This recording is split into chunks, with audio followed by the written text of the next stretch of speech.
L'Assemblée nationale n'a pas approuvé la déclaration de politique générale. Conformément à l'article 50 de la Constitution, le Premier ministre doit remettre au Président de la République la démission du gouvernement. Voilà, c'est fini. Je suis là. Non, je ne crois pas, non. Si vous criez, je bois, donc c'est une bonne chose.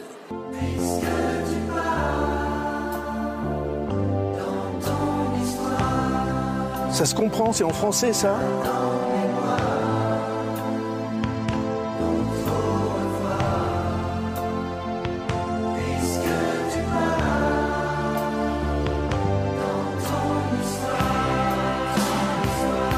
Donc, François Bayrou va remettre sa démission tout à l'heure à midi à l'Élysée au président de la République. Il va expédier les affaires courantes.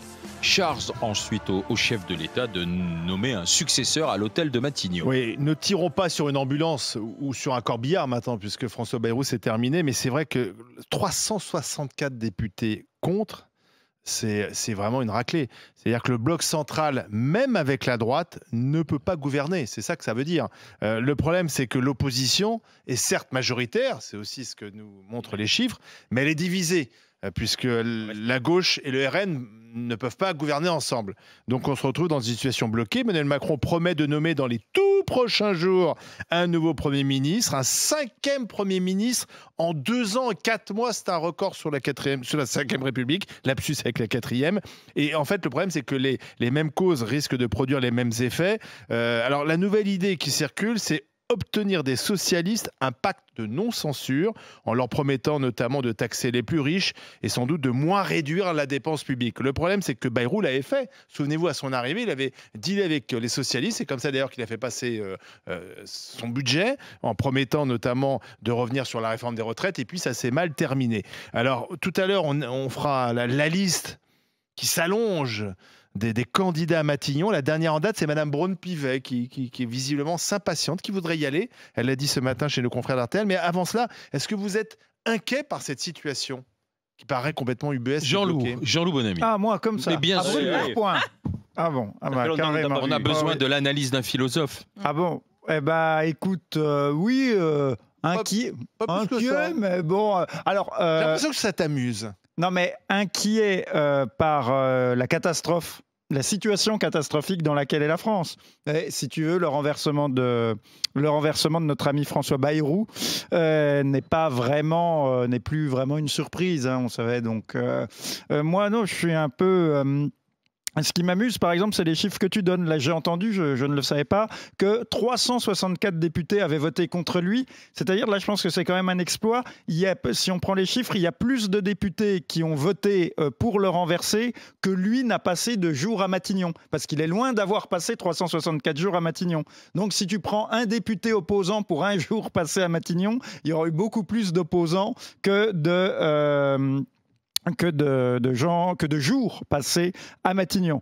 Et surtout, tu as fait également un lapsus qui était intéressant et révélateur. Tu as dit que c'était la 4e République. Eh bien, en effet, j'ai l'impression d'avoir un retour dans le passé et qu'en effet, on en revient. Le général de Gaulle avait justement pourtant prévu de nouvelles institutions, les institutions de la 5e République, pour éviter ce genre de situation. Mais à force de réformes constitutionnelles qui ont vidé la Constitution gaulienne de sa substance, à force d'une classe politique tout à fait lamentable et consternante, eh bien finalement, on réussit à avoir l'exploit de se retrouver sous la 5e République, en théorie, avec une situation digne de la 4e République. Donc retour dans le passé. Voilà. Et la France perd du temps. Elle est en crise, elle perd du temps et elle va continuer à en perdre. Joël?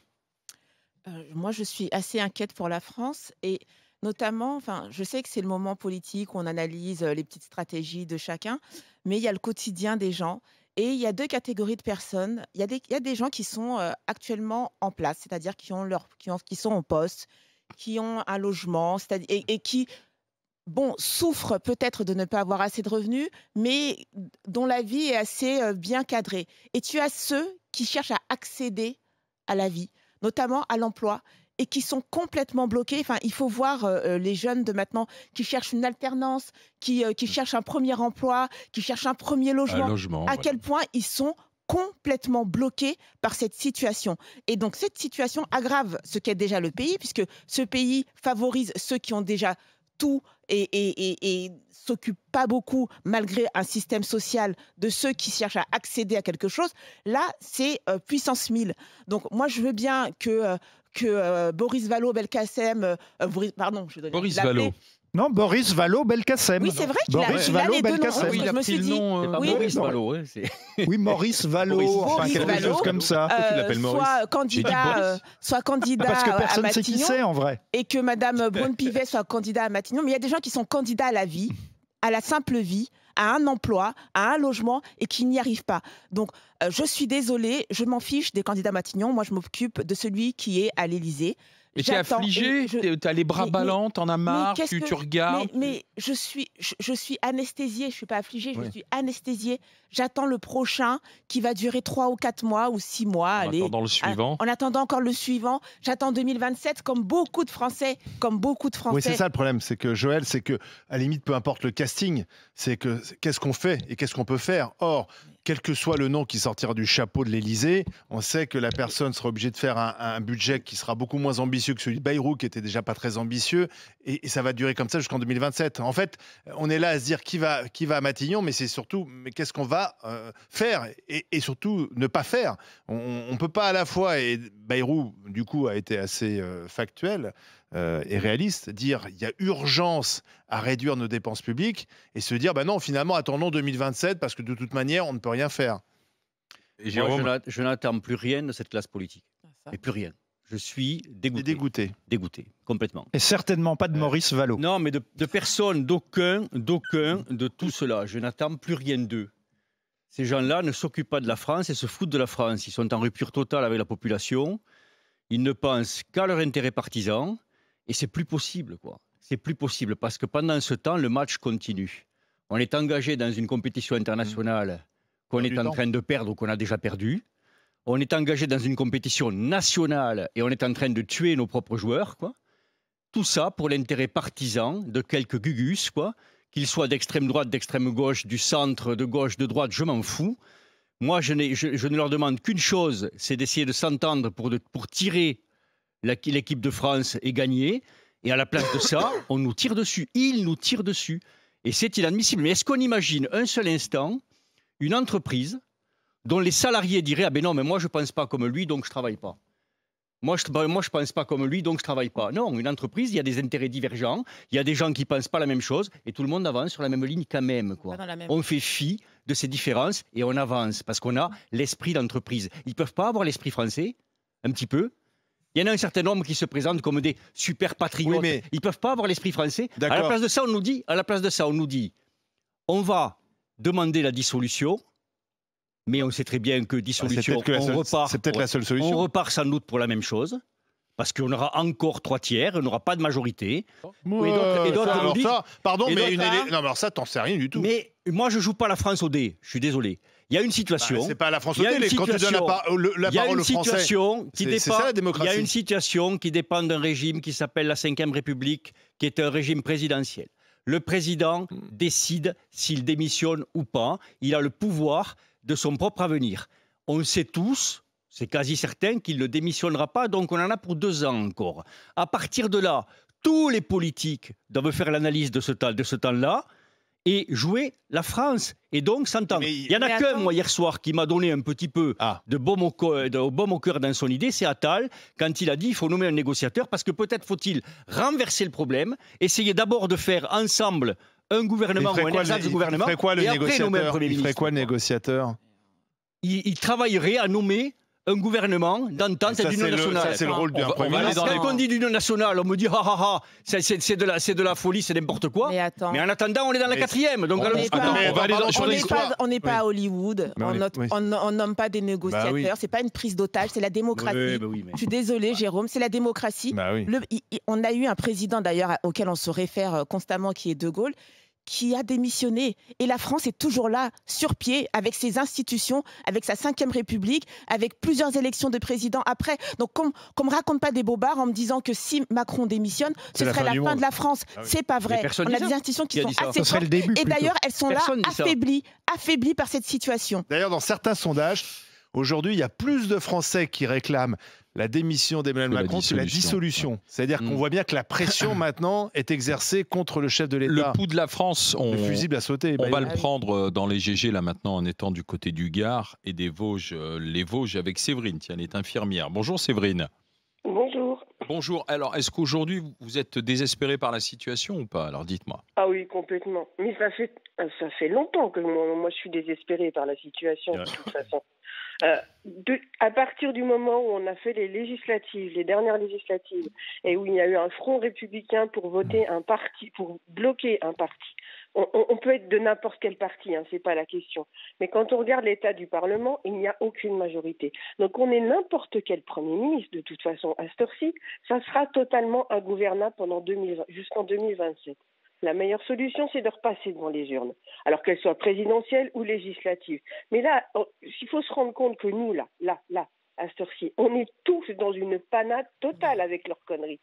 Ils n'ont pas l'air de s'en rendre compte, parce qu'ils se retirent la balle là au gouvernement entre LFI qui ne veut pas voter les lois du RN qui ne veut pas voter les lois de Macron, etc. Mais nous, on en pâtit à cette heure-ci, on en pâtit tous. Moi, j'ai mon fils qui a 20 ans et demi, qui a fini son BTS au mois de juin, un BTS GPME, il veut faire un bachelor pour pouvoir continuer ses études. Il a envoyé plus de 200 candidatures. Plus de 200. À cette heure-ci, il n'a aucune réponse ou c'est du négatif. Il cherche quoi précisément, votre fils? Il cherche à faire un bachelor en communication, en apprentissage, parce qu'il a son plan de carrière qui est prévu. Il a besoin d'un contrat d'apprentissage, c'est ça? Oui, il a besoin d'un contrat d'apprentissage. Il n'en a pas. Là, à cette heure-ci, il bosse en intérim. Et si fin septembre, il n'a rien trouvé, le problème, c'est que l'appartement qu'il a pour faire ses études, on va être obligé de le rendre. Il va devoir arrêter de trouver du boulot. Ma fille, elle travaille. Elle travaille, pas de problème là-dessus, elle travaille. Hein. Elle gagne le SMIC, fonction publique d'État. Elle travaille pour les militaires. Hein. Mais à cette heure-ci, elle vit moins bien que le mec qui est au RSA. Elle m'a dit, tu sais quoi, maman, je suis partie en Suisse, j'ai regardé les offres d'emploi. Là, je signe mon contrat. Là, on est dans la vraie vie, là. Franchement, et je pars en Suisse. Si je peux, je pars en Suisse. Mais merde, il y a un moment. Enfin, elle touche le SMIC, on lui donne 68 € d'APL. Mais elle me dit, mais le salaire pour une infirmière, c'est x7 en Suisse, quand même. Oui, voilà. Alors moi, j'ai 55 ans, j'ai ma maison, mon mari en pré-retraite. Je vais pas partir, c'est pas la question. Ouais, bien sûr. Moi, à la limite. Mais à la limite, vous dites à vos enfants, si tu peux te faire un meilleur avenir ailleurs, pars. Ce que je sens, c'est surtout l'inquiétude d'une mère par rapport à l'avenir des enfants. Séverine, restez avec nous parce que non, mais c'est du concret, c'est plus concret que le spectacle de Guignol à l'Assemblée. On a Jérôme qui nous appelle du Gard. Bonjour Jérôme. Oui, bonjour. Et vous êtes comment vous vous définiriez par rapport à la situation? Vous êtes lassé, vous êtes désespéré, vous êtes en colère, dites-moi. En fait, complètement désespéré parce qu'on a une classe politique qui s'en fout des gens qui sont en France, ils s'en foutent des Français. On les a élus pour qu'ils nous apportent des solutions et ils nous apportent que des problèmes en fait. Ouais. Voilà. C'est désespérant. Moi, je suis tout à fait d'accord avec Jérôme Marty qui dit que ces gens-là s'en foutent complètement de la base, quoi. C'est vraiment du grand n'importe quoi. Et à part défendre leur intérêt propre et le copinage, parce que je discute pas avec Pierre-Paul Jacques, on se croirait dans une cour de récréation en école primaire, quoi. Ouais. De petites sections. Séverine et Jérôme sont assez, vous nous l'avez dit tous les deux, désespérés par la situation au regard aussi de ce que ça laisse présager pour l'avenir des enfants. Et je vous remercie tous les deux d'avoir été avec nous. Séverine, Jérôme, je vous souhaite une bonne journée. Je vous dis à bientôt pour de nouvelles discussions dans les GG, dans les grandes gueules, parce que vous allez là encore avoir des raisons d'être là ou désespérés quand vous allez écouter les noms que l'on donne le plus ou que l'on cite le plus pour aller à Matignon. On va en parler dans un instant. Mais déjà, on va regarder ce que vous en pensez. Gouvernement encore renversé, est-ce que ça vous désespère, oui ou non? Alors, est-ce qu'on va taper les 90 Ah oui, 56,4, non. 43,7%. Ah oui, Tu sais pourquoi? Parce que le gouvernement Bayrou, qui était très impopulaire, soit renversé, bah ça plaît à quand même pas mal On de passe Français. à autre chose. Alors justement, maintenant, les noms les plus cités pour aller à l'hôtel de Matignon. Alain Marchal. Yael Braun-Pivet, Alain Marchal, Joël Dagosseri, Maurice Vallot. Madame Vautrin, Monsieur Lecornu.